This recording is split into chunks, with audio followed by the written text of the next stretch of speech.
Bagi pengendara kendaraan di seputar Denpasar dihimbau untuk lebih menaati rambu-rambu lalu lintas. Meski tidak terlihat oleh petugas polisi saat melanggar, namun aksi pelanggaran akan terekam di CCTV. Dinas Perhubungan Kota Denpasar dalam waktu dekat segera menerapkan sistem e-tilang bagi para pelanggar rambu-rambu lalu lintas. Meski tidak ada petugas kepolisian saat itu, namun pelanggaran bisa terekam dari CCTV yang telah terpasang di 103 titik di kawasan Kota Denpasar. Nantinya jenis dan plat kendaraan akan masuk ke dalam data pelanggaran.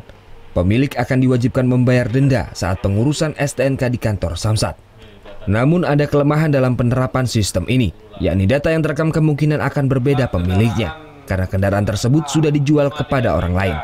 Disub sendiri saat ini masih merancang sistem tersebut bekerja sama dengan pihak kepolisian dan instansi terkait. Jadi sistem yang akan dirancang ini, jadi e-tilang ini ke depannya mungkin kalaupun tidak membayar secara langsung, jadi semua data pelanggaran itu akan dikumpulkan di mungkin dengan instansi yang terkait dari Dispenda mungkin.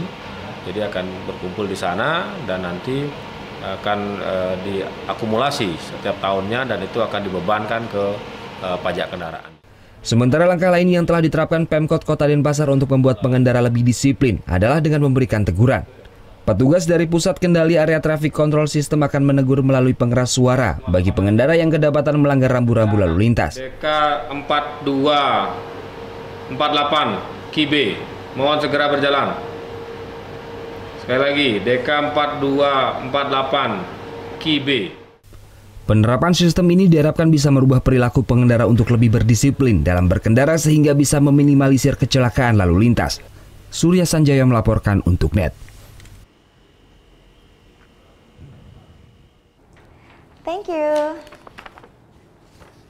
Udah selesai nonton beritanya?